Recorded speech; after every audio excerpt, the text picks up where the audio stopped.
Last Friday, my friend Irene and I came to Bethlehem. We went to the Wonder Cabinet and we listened to this amazing concert by Amwaj Choir. It was a long time since I didn't see any concert. And with the current situation in Palestine, I was extremely emotional seeing all these children performing, singing from very young to quite teenage boys, thinking of them also on how this situation in Palestine is affecting their lives. And I recorded some sound bites that I will use during the podcast for people to have an idea of what I heard. And afterwards, I said, I need to do an interview and to learn more about this choir, how it came into being. So I spoke to Michele, and Michele is sitting here with me in our singer cafe. So whatever background noise you hear, it's from the other people who are in the cafe. Can you please introduce yourself, who you are, how did you end up in Palestine, before we start talking about the choir? Sure. Thanks, Crystal, for inviting me. So my name is Michele. I'm an Italian musician. And over the last 25 years, I've been very much interested in the situation of Palestine, the question of Palestine. And I came for the first time to Bethlehem in 2003, after reading a lot of books and articles by Edward Said, Chomsky and others, and I was very curious to see with my own eyes the situation here. And I wanted to come before that, but I was told you can't. There are tanks, curfews, and so on in town. It's impossible. But in the summer of 2003, I managed to come. I spent 2 weeks in an amazing cultural center for children. It was actually called the Children's Cultural Center at the time, مركز الثقافي للأطفال. It's called Ghiras now, with the amazing founder and director Ibtisam Zghayir from Batir. And I was fascinated by the people I met, by the children, by the staff, by the families. And so I went back to London, where I lived at the time, after 2 weeks in Bethlehem, totally depressed at the idea of going back to London. And I contacted some music institutions here in Palestine over the following months. And I was hired in 2004 initially to come and teach. And then, on and off, I've been here since then. 2003, that was during the Second Intifada still, no? It was at the end of the Second Intifada, and the tanks had moved out of Bethlehem a few months or a few weeks before I came. That's why I was told, Yalla, come and join us for a summer camp. And I did some music workshops. It was in July of 2003. Yeah. Is music something very important in Palestinian culture? Is it something that a lot of people want to learn to play? Do people want to become professionals in that? So certainly important in the sense of all people more or less loving music of one kind or another, wanting to learn it. I guess those who know that it's possible to learn it, and there are many music schools, the Edward Said National Conservatory of Music with several branches, the Kamanjati, the Bethlehem Academy of Music, many other institutions. It is possible. So those who find out that it's possible, I guess, can be attracted to it. Many of them would like to continue then after their studies in a musical career. It's not obvious here in Palestine. So most of the young professional musicians I know of from Palestine go and specialize abroad, and very often, unfortunately, stay there. It's not up to me to judge where people actually go and decide to live, because I'm Italian, and I lived in France and in England and now in Palestine. So I'm the last person who can actually say, you have to be in your own country. But apart from a matter of choice, it's a matter of opportunity, and there are still few opportunities to work as professional musicians in Palestine. But I hope and I think it will, get better. And as these institutions develop, as our own institution, as a choir institution develops. And so Amwaj Choir, can you tell me about it? How did this idea came into being to start a choir with children? When was it established? How did it develop? So the idea came from my wife Mathilde, who actually taught in 2013 at the Edward Said National Conservatory of Music, where I was working as well, and I had already been for quite a few years in Palestine. So between her and I, we knew what there was on offer already in terms of music education and the music scene and so on, and what was not. And Mathilde, who herself became an amazing musician and professor in Paris, because she grew up in a choir school, she said one day, Michele, I think we should start a choir school in Hebron. And I said, Yalla, let's do it. So we started in 2015 in Hebron. We quit the conservatoire here in Palestine. And we started this independent project. We wanted to be independent and to develop it according to fairly new and unusual principles here in Palestine in terms of not only complementarity of what we were doing, offering to the children, meaning the possibility to develop as musicians in a collective effort, not studying an instrument one-to-one, having to practice for hours at home as students and then going to the lesson every week. No, actually building everything together as a group of initially 30, then 50, then 60, when we opened also a branch in Bethlehem. And discovering music through a collective effort. So it is actually a pedagogical and artistic project, but it is above all a social project. And so we have these children and youths between 8 and now 21 years old all together for many hours every week. It's between 6 and 8 hours of tuition every week, which is the only condition that the participants have imposed by us. You have to be there all the time, all these hours, no money to pay, no special talent or whatever that means, or special voice or experience. No. If you're with us for 6-8 hours a week, 11 months a year, then we can really grow and do something special together.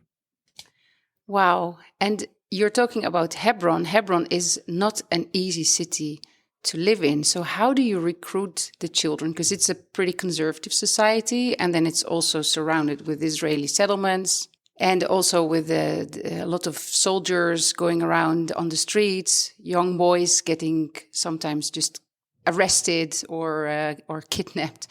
So how do you recruit these kids, and do you see any in their behavior, any of what they are living day to day? So first of all, we actually started the program in the summer of 2015 in the association of two friends of ours. The association is called the Cultural Exchange Association Hebron, France, and they have a branch in the old city of Hebron, of their association, and one in the new city. And the situation is actually very different between the two. The soldiers walking in the streets, the settlers walking on the streets is mainly in the old city. And there, the life for the residents is absolutely impossible. I mean, it's and very dangerous constantly. In the new town, which is a very big town, it's one of the biggest towns in the Westbank, it is more possible to do things, less dangerous to move around. The situation is not easy because Hebron is often isolated. I mean, the exits and entrances are blocked and so on, and there are raids by the army also in the new city. But actually, I mean, people in, let's say, in Palestinian terms, are able to lead a more or less normal life in the new city of Hebron. And most of the children from Hebron who are in the choir come from this larger part of Hebron, which is the old city, and the areas around it and other towns, Halhul and so on, rural areas and so on. From the old city also, children attend the choir.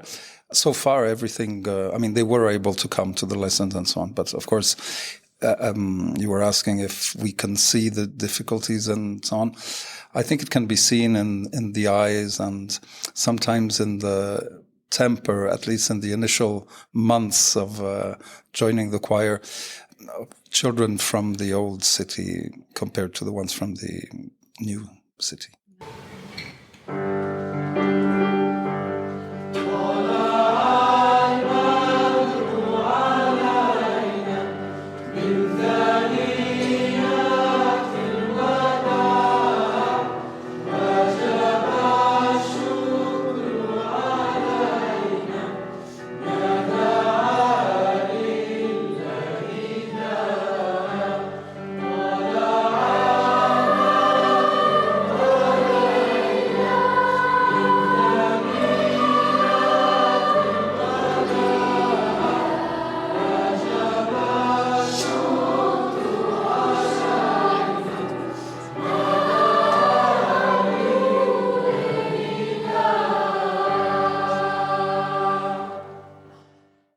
You said it's also a pedagogic project. So besides teaching them how to sing and maybe having just the enjoyment of singing together, what are the things that they are learning from the choir?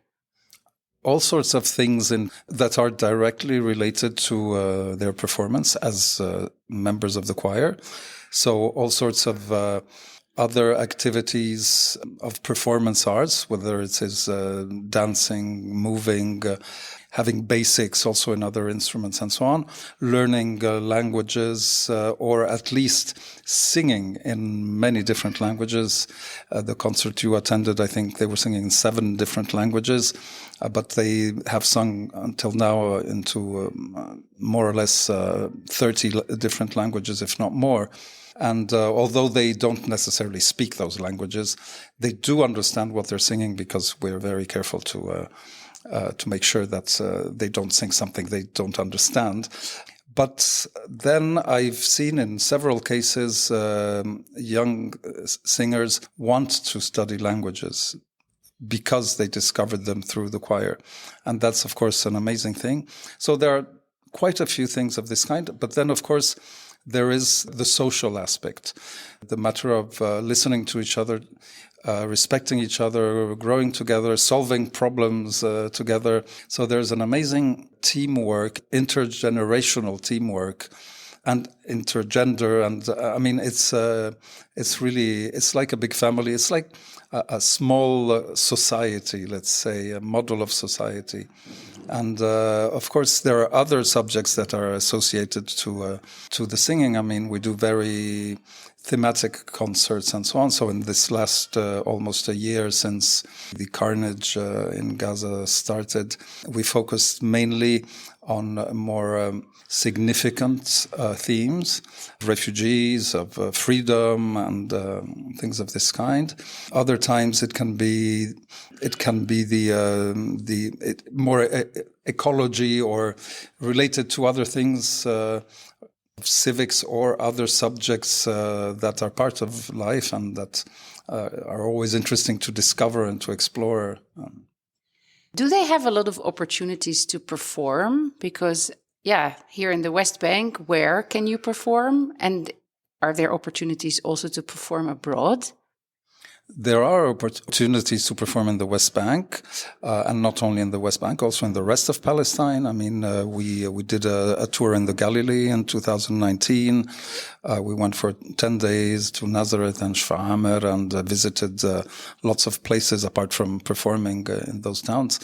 In the Westbank, we have, since the beginning, I mean, Mathilde insisted a lot on making sure that the educational and performance aspects of the project go hand in hand, that they're inextricably linked.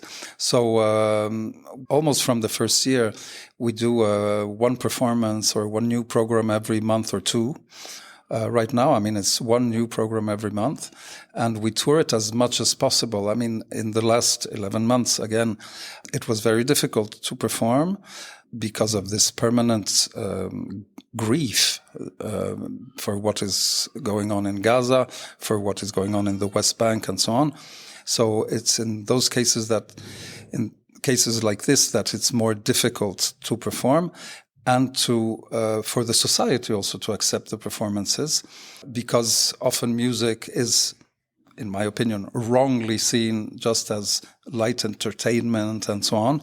So this is why we had to be particularly careful in the way we presented it, in the contents of the performances and so on, in order to show that with music, actually, one can be engaged and actually support the victims of any kind of abuse. And that, I think, is a very important thing to do.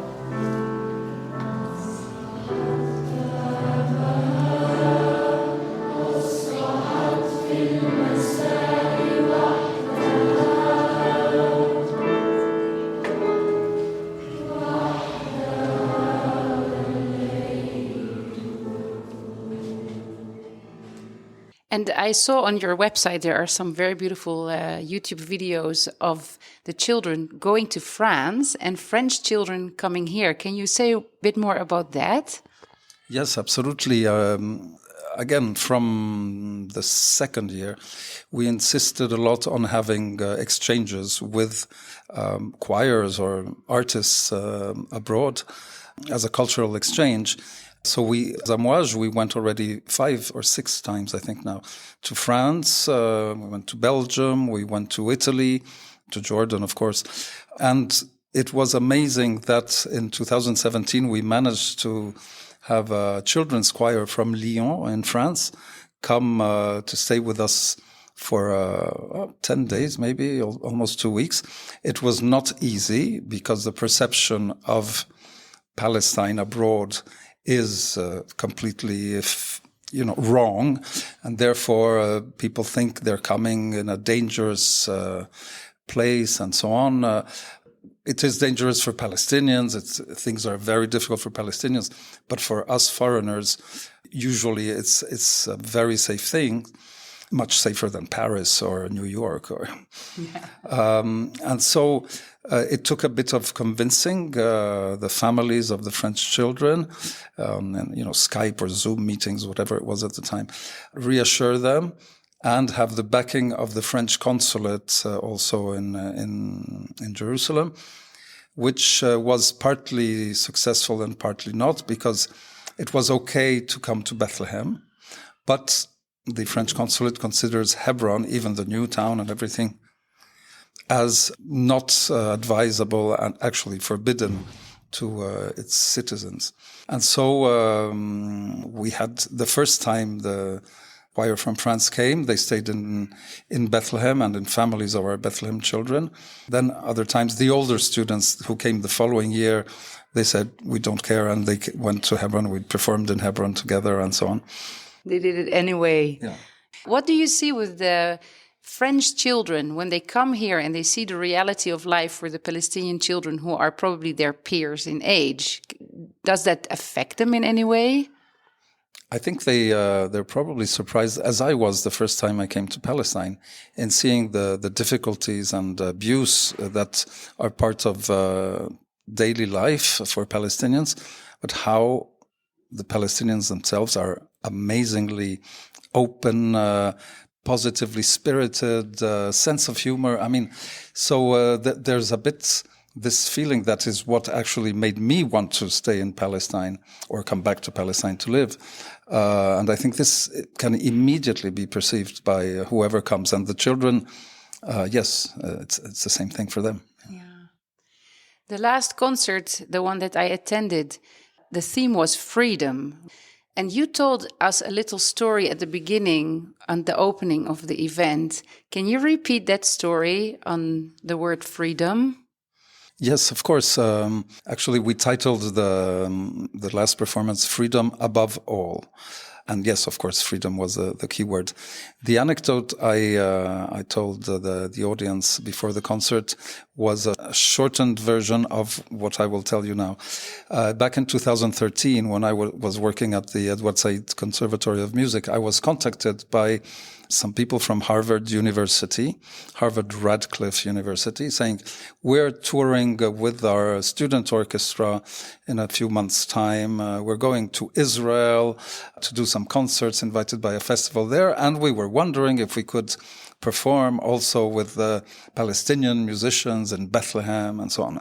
I said, actually, this is not possible if you are performing in Israel and so on.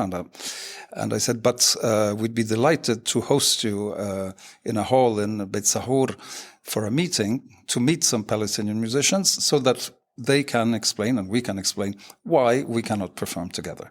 So this is the part I did not say the other night because it would have been a bit too long also. But then during that meeting, which was very interesting, I mean, I don't want to say American students because many of them were probably from other countries living in the US, but the students from Harvard University, they asked a lot of questions. It was very interesting. The answers from the Palestinian colleagues were really very eye-opening for everybody. It was a very emotional moment as well, and so on. And then at the end of the meeting, one of the musicians I had invited from Bethlehem, she had arrived late, so she was sitting at the back of the hall, and she raised her hand and she said, can I in turn ask a question to our guests from America? And she asked the question, I would like to ask you what you value most in life. And so they answered, health and family and home and a job and peace and so on.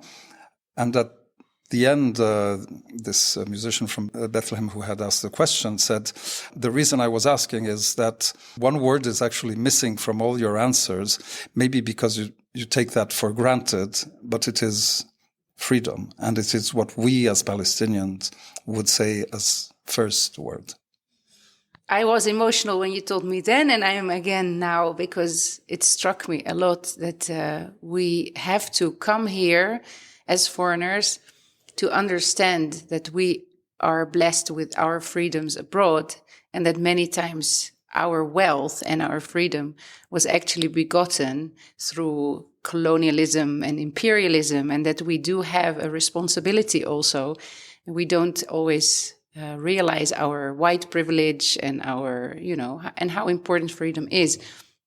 And when I was looking around, looking at all those beautiful children in their black outfits with the blue shawl, singing, and they were moving around also, which was very special because I remember closing my eyes, listening to the music, being very emotional, opening my eyes and looking into the face of a completely different kid than before because they had moved. But especially with the young men, I looked at them and I said, wow, there is a big chance that one of the days you'll be walking in the street and you may be, taken by a soldier, or you will get into a responsibility later on when you get married of taking care of your wife and children under very difficult circumstances, both the economy and the political reality. And then to see that they were all singing all these different songs in different languages about freedom.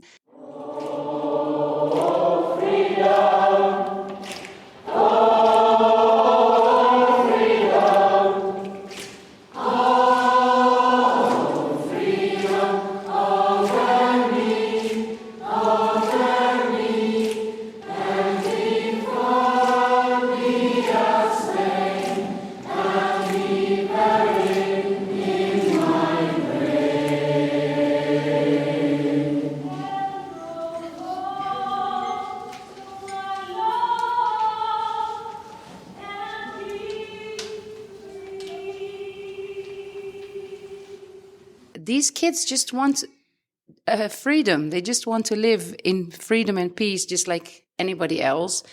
And then, of course, knowing that what's going on right now in the Gaza Strip, to kids the same age, it's only an hour drive away from where we are.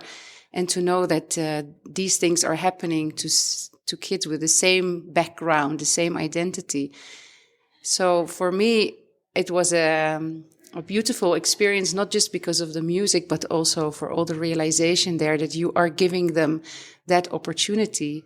Because I imagine that it makes them grow also. It makes them grow in their identity so that they become more confident. Can you see that in them? Yes, certainly.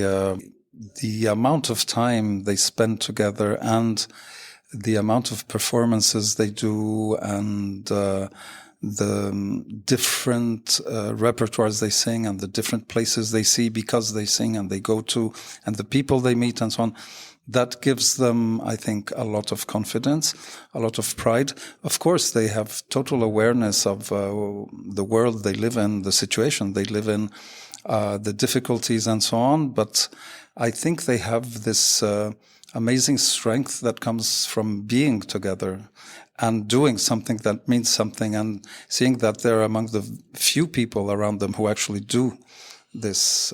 And they do it well. It's appreciated. And every time it's better.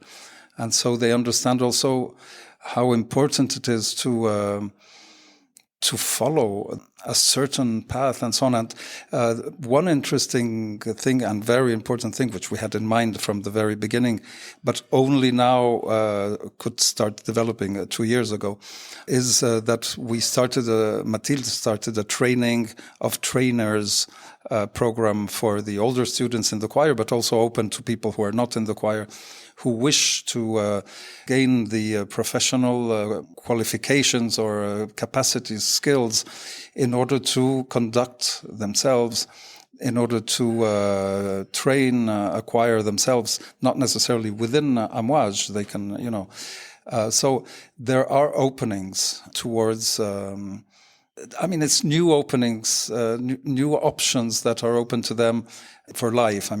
So I think it's important for everybody in the choir to understand that they are the future of Amwaj, but also Amwaj can be their future, meaning it can really help them have lots of things, whether it is, as you mentioned, confidence, whether it is professional outcomes, whether it is learning of languages, as we said before.